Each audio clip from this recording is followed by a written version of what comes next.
உதயநிதியை பொளந்தெடுத்த விஜய், அதிர்ச்சியில் உறைந்த உடன்பிறப்புகள்.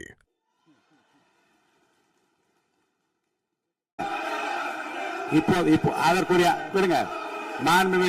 மாண்புமிகு பொதுப்பணித்துறை அமைச்சர்கள் காலையில் அலுவலகத்தை சந்தித்து அவர்கள் சாட்டிய குற்றச்சாட்டுகளுக்கெல்லாம் ஆதாரங்களை எல்லாம் நான் கொண்டு வந்திருக்கிறேன் என்று சொன்னேன். நான் நேற்று அந்த விஷயம் நேற்றோடு முடிந்து விட்டது. ஆதாரங்களை கொடுங்கள், தக்க நேரத்தில் இதை பற்றி சொல்ல வேண்டிய நேர்ந்தால் நான் இதெல்லாம் ஆய்வு செய்து உரிய நேரத்தில் அவை குறிப்பில் ஏற்றுவதற்கு முன்பாக அவரிடம் காட்டி அதற்கு பிறகு அதை பற்றி முடிவெடுக்கும் என்று நான் சொன்னேன். இப்போதும் சொல்லுகிறேன், மாண்பு முதலமைச்சர் அவர்கள் பேசிக் கொண்டிருக்கிறார், பேசி முடிக்கட்டும். எதிர்க்கட்சி தலைவருக்கு உறுதியாக நான் வாய்ப்பு தருவேன். அவர் கேள்விகளை முன்வைக்கலாம், விளக்கங்களை பெறலாம். இப்போதைக்கு பேரவைத் தலைவர் என்ற முறையில் என்னுடைய முடிவு இதுதான். அவையில் இருக்கக்கூடிய உறுப்பினர்கள் அமரும்படி நான் கேட்டுக்கொள்கிறேன். நான் முதலமைச்சர் அவர்கள் பேச வேண்டிய போ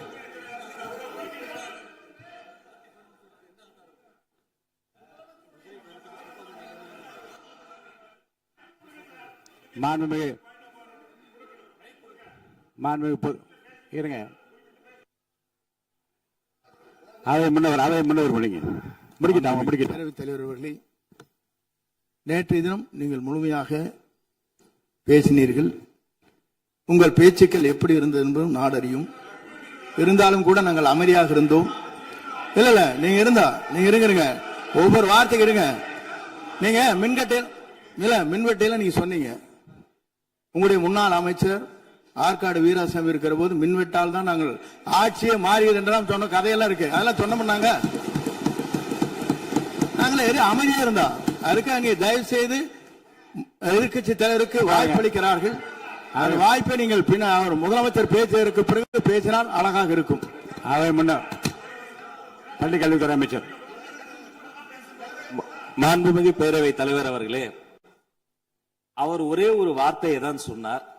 பார்ட்டி ஃபண்ட் என்ற வார்த்தையை கேட்டு எதிர்க்கட்சி நண்பர்கள் கோபப்படுகிறார்கள். ஆனால் அதன் மீது உங்களுக்கு பாயிண்ட் ஆஃப் ஆர்டர் தருவதாகவும் நீங்கள் வந்து சட்டப்பேரவைத் தலைவர் சொல்கிறீர்கள். நேற்றைய தினம் இதே போல வெற்றி தலைவர் அவர்களினுடைய வழிகாட்டில் வளர்ந்த நாங்கள் சகிப்புத்தன்மையோடு அவர்கள் பல வார்த்தைகள் சொன்னார்கள். புதிதாக சோஃபா மாடல் என்றார்கள், குதிரை பேரம் என்றார்கள், எத்தனையோ வார்த்தைகள் சொன்ன போது சகிப்புத்தன்மையோடு அதை கேட்டு பொறுமையாக இருந்தோம். இவர்கள் குதிரை பேரம் எல்லாம் அவைக்குள் நீக்கப்பட்டு விட்டது. சரி, சோஃபா மாடல் என்று சொன்னார்கள். ஆதாரம் கேட்டு இப்படி எழுந்து நாங்கள் கொந்தளிக்காமல் ஒரு சட்டமன்றத்தில் ஒரு உறுப்பினர் எப்படி நடந்து கொள்ள வேண்டும் என்பதற்கு எடுத்துக்காட்டாக தமிழக வெற்றி கழகத்தின் உறுப்பினர்கள் நடந்து கொண்டார்கள். இப்போது மதிப்பிற்குரிய எதிர்க்கட்சி தலைவர் அவர்களே, உங்கள் ஊடாக நான் கேட்பது என்னவென்றால், அவர்களினுடைய கட்சி உறுப்பினர்களை அவர் அமைதிப்படுத்தி முதல்வர் அவர்கள் உரையை முழுமையாக கேட்டு சகிப்புத்தன்மைக்கு சட்டமன்றத்தில் இந்த பக்கம் மட்டுமல்ல அந்த பக்கமும் எடுத்துக்காட்டாக இருப்பதற்கு அவர் வழிவகை செய்ய வேண்டும் என்று உங்கள் மூலமாக கேட்டுக்கொள்கிறேன். பொதுப்பணித்துறை அமைச்சர்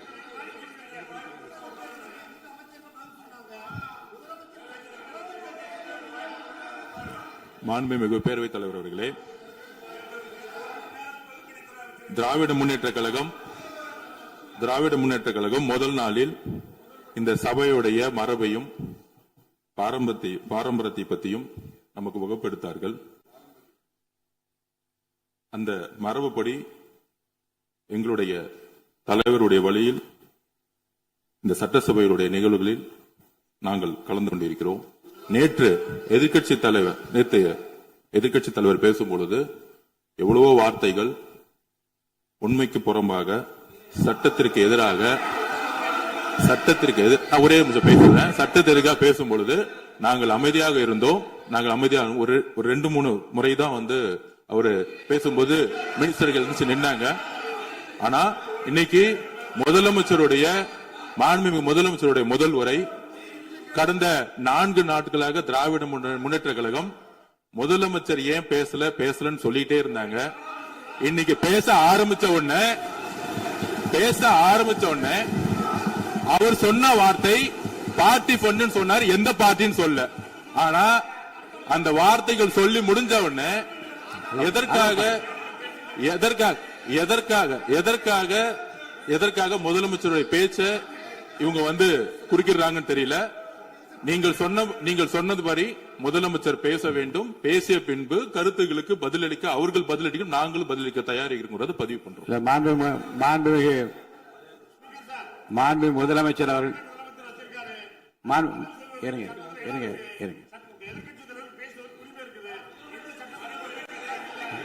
உட்காருங்க. மாண்புமிகு அது முன்னவர் மரபு இருக்கிறது, எப்போது வேணும் பாயிண்ட் ஆஃப் ஆர்டர் இருக்கலாம். இருந்தாலும் கூட நீங்க அந்த மரபை நீங்க கடைபிடித்தீங்களா உங்க ஆட்சியில? நீங்க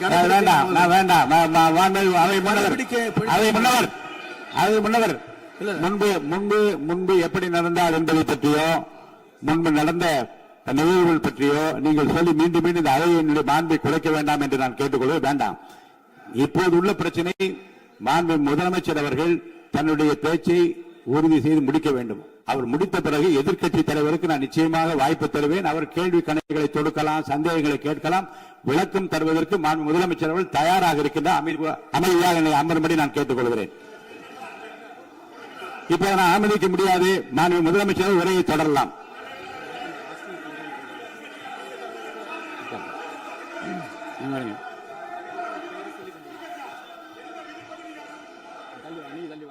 மாண்புமிகு உறுப்பினர் ஆஸ்டின் உங்க இடத்துல போய் உட்காருங்க. மாண்புமிகு உறுப்பினர் ஆஸ்டின், நீங்க ஒரு மூத்த உறுப்பினர், சபை விதிகளை நன்கு தெரிந்த ஒரு உறுப்பினர், நீங்க போய் இடத்துல உட்காருங்க. முதல்ல மாண்புமிகு முதலமைச்சர் அவர்கள் உரையை தொடரலாம். இப்போது எந்த விதமான பாயிண்ட் ஆஃப் ஆர்டர்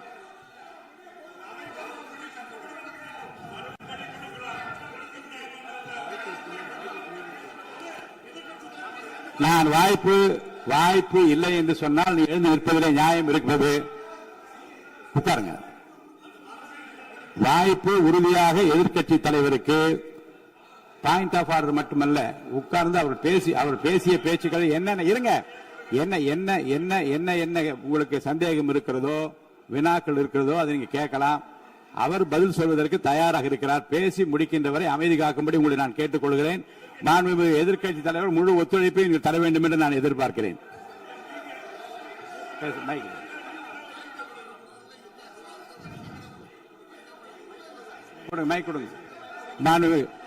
மாண்புமிகு எதிர்க்கட்சி தலைவர், பேரவைத் தலைவர், நீங்க உட்காருங்க. நேற்று நான் பேசும்போது சில அமைச்சர்கள் குறுக்கிட்டு பேசினாங்க, அதற்கு நீங்க அனுமதி கொடுத்தீங்க.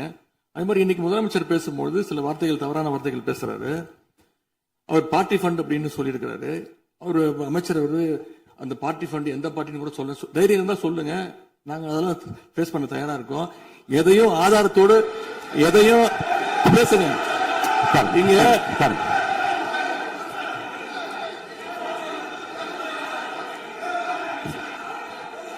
அது மாதிரி பேரவைத் தலைவர் அவர்களே, நேற்று நான் பேசி முடிஞ்சோடனே நீங்க அவை முடிஞ்சிருச்சுன்னு சொல்லிட்டீங்க. நாங்கெல்லாம் வீட்டுக்கு போயிட்டோம். வீட்டுக்கு போய் டிவி போட்டு பார்த்தா அங்க இன்னொரு அமைச்சர் இன்னும் பதில் சொல்லிட்டே இருந்திருக்கிறாரு. அதற்கெல்லாம் நாங்க இப்ப என்ன பதில் இது, என்ன மரபு இது? நீங்க இப்ப பேசிக்கிட்டே இருப்பீங்களா? நாங்க பாத்துக்கிட்டே இருக்கணுமா? அதே மாதிரி இன்னைக்கு முதலமைச்சர் அவர்கள் பேசும்போது நாங்களும் அமைதியா கேட்டுட்டு தான் இருந்தோம். ஆனா சில கருத்துக்கள் அவர் பேசும்போது அதை நாங்க அனுமதிக்க முடியாது. ஆதாரத்தோடு ஏதாவது பேசணும்னா, குற்றச்சாட்டுகள் சொல்லும் போது ஆதாரத்தோடு சொன்னீங்கன்னா அதை நாங்க ப்ரூவ் பண்றதுக்கு தயாராக இருக்கு. மாண்புமிகு உறுப்பினர் அவர்கள் இருங்க. நேற்று மாண்புமிகு எதிர்க்கட்சி தலைவர்கள் பேசியதும், மாண்புமிகு பொதுப்பணித் தலைவர்கள் பேசியதும் ஆதாரம் இல்லாமல் பேசக்கூடாது என்று நான் சொன்னேன். ஆய்வு செய்து நீக்கப்பட வேண்டியது நீக்கும் என்று சொன்னேன். இப்போது மாண்புமிகு முதல்வர் அவர்கள் பேசி முடிக்கட்டும்.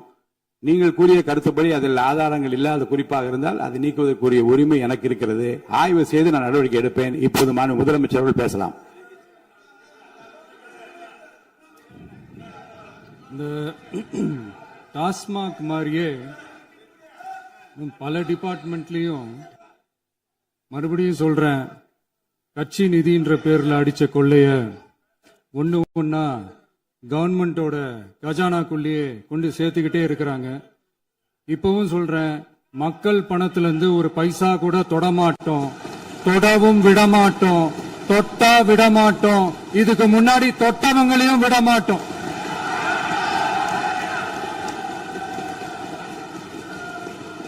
ஒவ்வொரு ஊழலா வெளியில வரும் போலே ஒவ்வொரு வேஷமா கலைஞ்சிரும் போல இங்க இருக்கிற நிறைய பேரு நடுங்கி போய் இதுல நம்ம மேல அவதூறு வேற. இப்ப புதுசா ஒரு வெப்பன் ஒண்ணு கொண்டு வந்திருக்காங்க. அது என்ன தெரியுமா? அவங்க தயவால தான் நம்ம ஆட்சி நடக்குதாம். மக்கள் தயவால இந்த ஆட்சி நடந்துகிட்டு இருக்கு. மனசாட்சி உள்ள சக்திகளோட ஆதரவால இந்த ஆட்சி நடந்துகிட்டு இருக்கு. நாங்க தான் அனுப்பி வச்சோம் அப்படின்றாங்களே. அனுப்பி வச்சவங்களுக்கு மினிஸ்ட்ரியில இடம் கொடுத்தா ஏன் கதறீங்க? ஏன் இவ்வளவு கோவம்? ஏன் இவ்வளவு கதறல்ஸ்? இதுல இன்னொரு முக்கியமான விஷயம், மார்க்சிஸ்ட் கம்யூனிஸ்ட் கட்சி நமக்கு ஆதரவு கொடுத்தது சுயேட்சையா எடுத்த முடிவுன்னு சொல்றாங்க. அதே மாதிரி இந்திய கம்யூனிஸ்ட் கட்சி நமக்கு ஆதரவு கொடுத்தது சுயேட்சையா எடுத்த முடிவுன்னு சொல்றாங்க. இதுல எங்க இருந்து நாங்க தான் அனுப்பி வச்சோம்னா புரியலையே. மக்களுக்கு நல்லா புரியும், எல்லாத்தையும் தெளிவா பார்த்துக்கிட்டு இருக்கிறாங்க.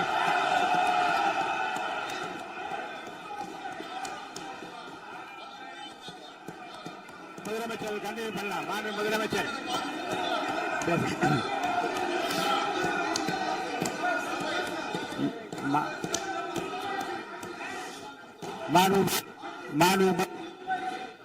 மாண்பு முதலமைச்சர் கண்டினியூ பண்ணலாம். நீ கண்டினியூ பண்ணலாம்.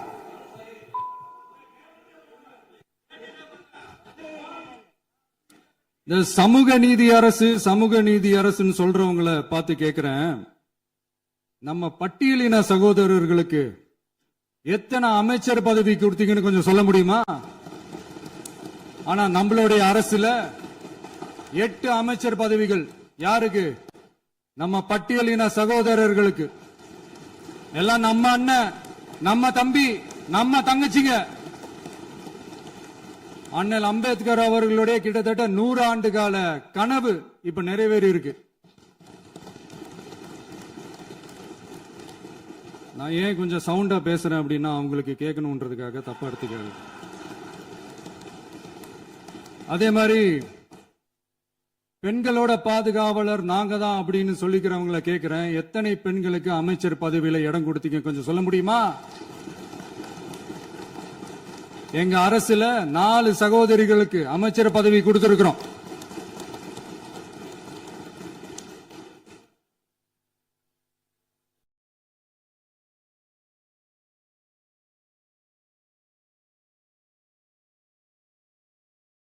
அதனால மக்களால் நிராகரிக்கப்பட்டு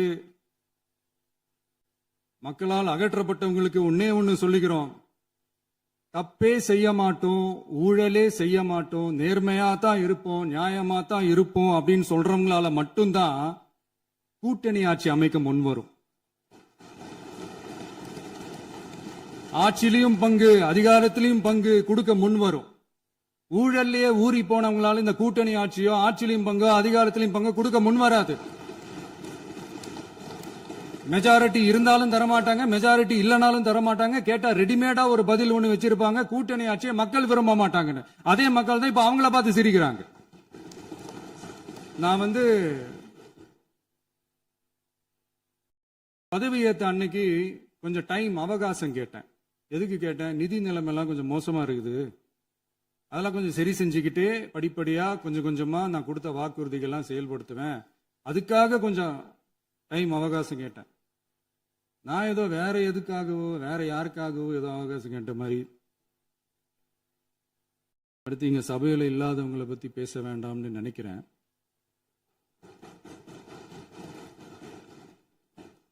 இங்க நம்மளை பத்தி அவதூறு பரப்புறதோட மட்டும் இல்லாம இப்ப நம்ம மக்கள் மேலேயும் அவதூறு பரப்ப ஆரம்பிச்சிட்டாங்க. மக்கள் நமக்கு ஓட்டு போட்டது தப்பான், குடும்பமா நமக்கு ஆதரிச்சது தப்பான். இது இப்ப இல்ல, நான் சொல்றது எம்ஜிஆர் அவர்கள் காலத்திலிருந்தே. அப்பவே அவர் ஜெயிச்சப்போ அதே மக்களை தப்பா பேசுறது. மக்கள் என்ன பண்ணிட்டாங்க, எம்ஜிஆர் என்ன பண்ணிட்டாரு, எம்ஜிஆர் என்ன இது பண்ணிட்டாரு. 50 வருஷமா ஒரே டெக்னிக்கா.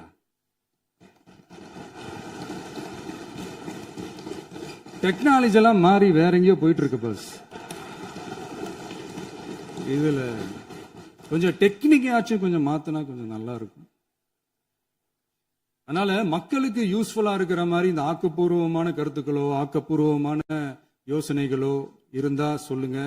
அதை நாங்க டெஃபரெண்டா எடுத்துக்கிறோம். ஆனா அதை விட்டுட்டு இந்த நக்கல், நையாண்டி, சம்பந்தம் இல்லாத பேச்சு இதெல்லாம் பேசிட்டு அப்புறம் முதல்வர் பதில் சொல்லல, முதல்வருக்கு பதில் சொல்ல தெரியல அப்படின்னா அப்புறம் என்ன சோஃபா மாடல் ஆட்சியா?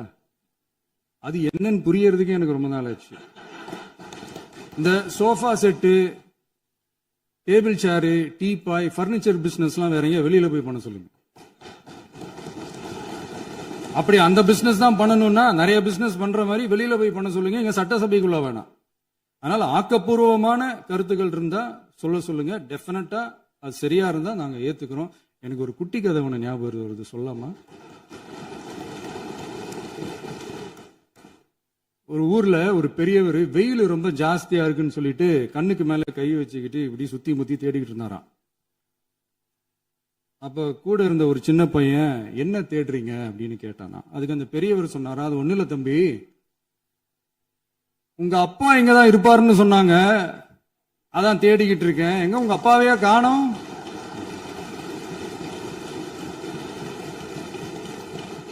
இல்ல அந்த எங்களுக்கும் நக்கலா நையாண்டியா சம்பந்தம் இல்லாத குட்டி கதை இதெல்லாம் எங்களுக்கும் பேச தெரியும். அந்த கதையில பெரியவர் அப்படி சொன்னாராம், தப்பா எடுத்துக்காதீங்க. அந்த கதையில பெரியவர் அப்படி கேட்டாராம். அதனால யாரும் இங்க டென்ஷன் ஆக வேணாம். அதனால இன்னொரு இந்த என்னுடைய உரையை முடிக்கிறதுக்கு முன்னாடி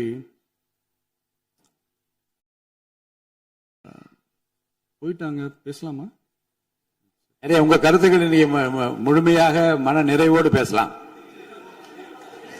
டிவியில பார்ப்போம். சரி, அதான் 5 நிமிஷம் பேசுனதுக்கே கொலத்தூரி இந்த ஆட்டம் அடிச்சு பேசுனா அப்புறம் என்ன பண்றது? கடைசியா நான் இந்த உரையை முடிக்கிறதுக்கு முன்னாடி ஒரு முக்கியமான ஒரு விஷயம் பத்தி சொல்லணும். ஆளுநர் உரை அன்னைக்கு இந்த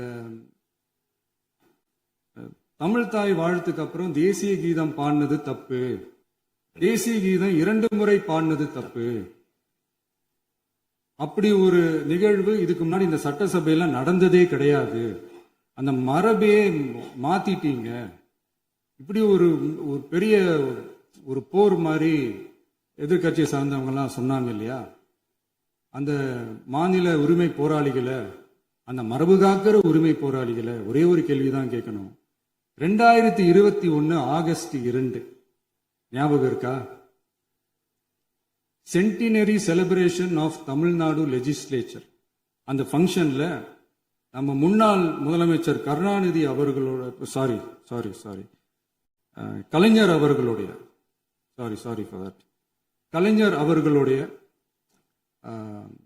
புகைப்படத்தை மாண்புமிகு குடியரசுத் தலைவர் திறந்து வைக்கிற ஒரு ஃபங்க்ஷன். அந்த ஃபங்க்ஷன்ல national anthem followed by Tamil Thai Vazhthu அப்படின்னு அறிவிச்சது ஞாபகம் இருக்கா? அதாவது தேசிய கீதத்துக்கு அப்புறமா 2வது முறையா, நோட் திஸ் பாயிண்ட் மாண்புமிகு பேரவைத் தலைவர் அவர்களே, பிளீஸ் நோட் திஸ் பாயிண்ட். தேசிய கீதத்துக்கு அப்புறம் 2வது முறையாக தமிழ் தாய் வாழ்த்து பாடப்படும் அப்படின்னு சொன்னது ஞாபகம் இருக்கா? அதுவும் முத்தமிழ் அறிஞர் அப்படின்னு சொல்ற நம்ம கலைஞர் அவர்களுடைய அந்த புகைப்படம் வெளியிட்டு விழாவில் அவர் இருந்த இதே சபையில தமிழ 2வது இடத்துக்கு தள்ளினது யாருன்னு ஞாபகம் இருக்கா? அது மட்டும் இல்ல, அந்த தேசிய கீதத்தை நாட்டுப்பண் நேஷனல் ஆந்தம்னு சொல்லி அதே ஃபங்க்ஷன்ல கடைசியா ஃபங்க்ஷன் முடியும் போது செகண்ட் டைம் தேசிய கீதம் பாடினதும் ஞாபகம் இருக்கா? இதே அவையில் தான், அது அவை குறிப்பிலும் இருக்கிறது, இதே அவையில் தான் நடைபெற்றது. இந்த தக்க நேரத்தில் இந்த ஆதாரங்களை அளித்த மாண்பு முதல் அவர்களுக்கு நன்றியை தெரிவித்துக் கொள்கிறேன். டவுட் இருந்தா இந்த புக்கை பார்த்து தெரிஞ்சுக்கலாம். அதனால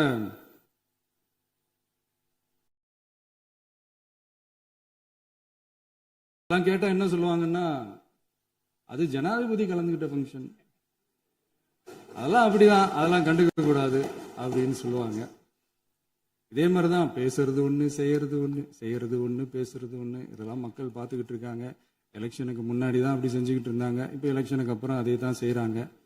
இந்த விஜயையும் சாமானியர்களின் உண்மையான சமூக நீதி அரசையும் அவமானப்படுத்துறதுக்கு தான் அவங்களோட அந்த பொலிட்டிக்கல் சீனியாரிட்டி அது பயன்படுத்துது போல. சரி, செய்யட்டும் செய்யட்டும், நல்லா செய்யட்டும். இப்போ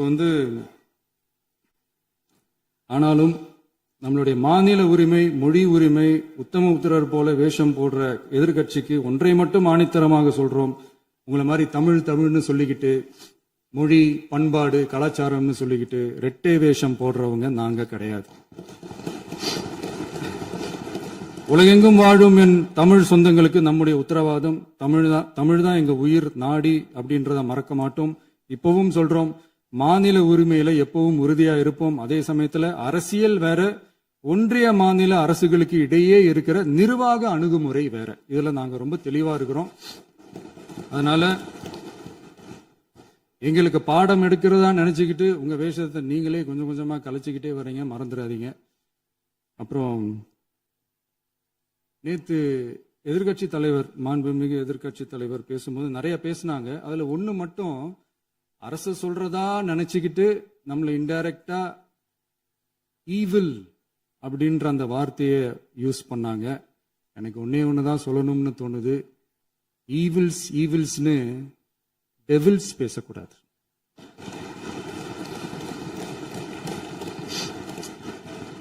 அவங்க இருந்திருந்தா ஒரு ஆக்ஷன் பண்ணணும்னு எனக்கு தோணுச்சு. எல்லாரும் போயிட்டாங்க. பர்மிஷன் பண்ணலாமா? இப்பவும் பண்ணலாம், ஒன்றும் தப்பு இல்லை.